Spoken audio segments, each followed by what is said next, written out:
Mr. Speaker, ladies and gentlemen, for far too long, conservative patriarchal norms have created and bolstered what it means to be a man and how you should treat women.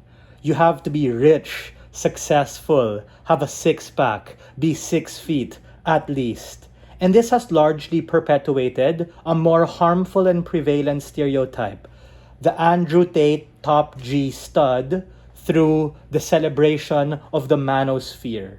However, as I suggested in my point of information, and this is a call out of proposition's lazy and underbuilt counterfactual, on both sides of the house, we're going to be talking about men, and of course, with the end outcome of how we can help women in the feminist movement. But absent this kind of popularization of a performative male, we have an overarching and singular definition of what it means to be a man. Because not everyone subscribes to the top G incel bullshit that Andrew Tate says, and in many instances, some men are lost, they're trying to find themselves, and in a society that calls you trying to get in touch with any form of femininity as something non-masculine or even queer or something that you shouldn't do, this is quite important. Which is why the popularization of the performative male archetype uniquely allows men to be able to get in touch with their femininity, doing things which can manifest itself like reading feminist literature, reading books in general, drinking matcha, having a tote bag.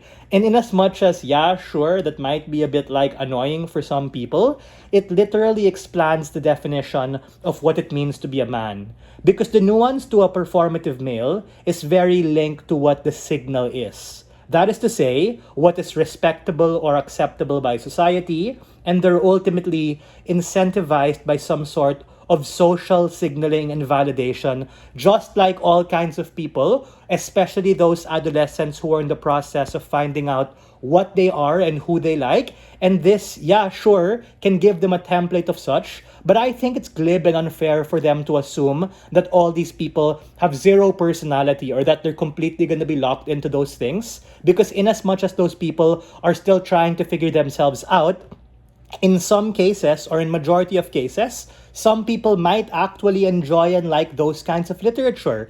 In as much as in the start these things were performative, some of those people are able to show what they really are and what they really want to be through this initial structure or even caricature of what is ascribed or given to them by that society. I don't think it's that harmful.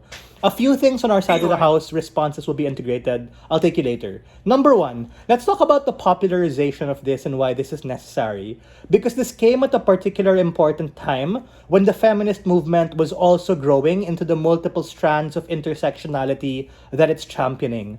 That is to say, for allies, men, and other people, this serves as an ability to be able to complement men because men and women and all people do not necessarily exist in a vacuum.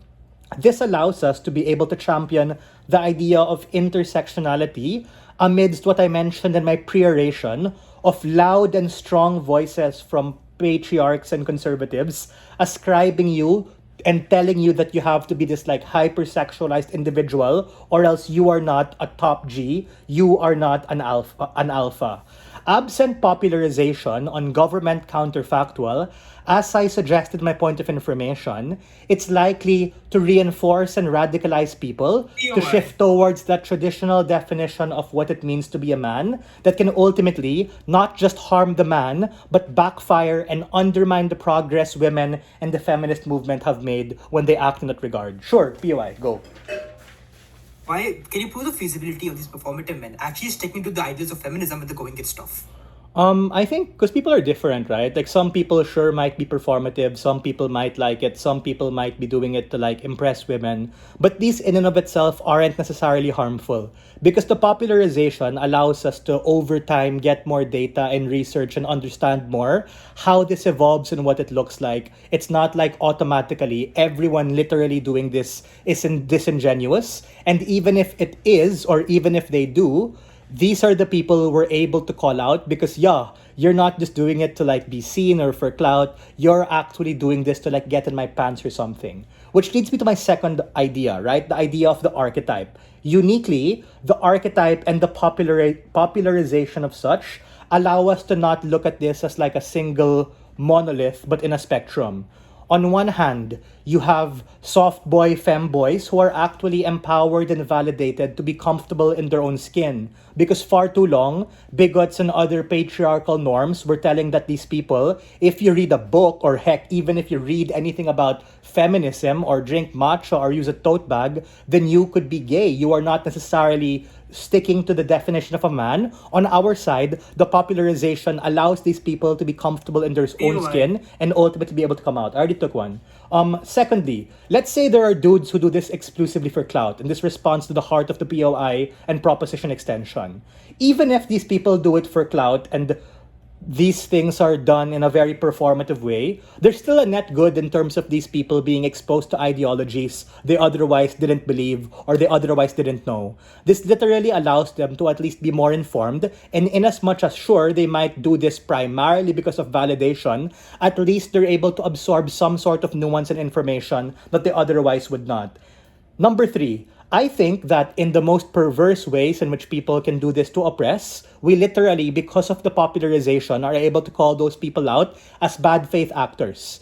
Because of the popularization of this archetype, we also understand that these things can actually evolve. The archetype can be evolved, the archetype can be challenged, and this ultimately, similar to the feminist movement, can also exist in a spectrum. 3 impacts. Number 1, you literally are able to get more allies for women, wherein these particular people and the women and other people who call them out are literally able to identify these particular people and see them as people who are cool and fine, or people who are doing it as threats. Number 2, men become more sensitive in as much as they otherwise might be shamed as being bi or being queer for getting in touch with their femininity. And number 3, we're able to create and challenge norms of behaviors because this thing can evolve, because as the previous speaker said, these are rooted on progressive liberal norms of trends which are ultimately good, and this ultimately is able to inform people and exercise their ability to identify through agency to be able to be someone that they otherwise might not discover. We are very proud to stand on side negative.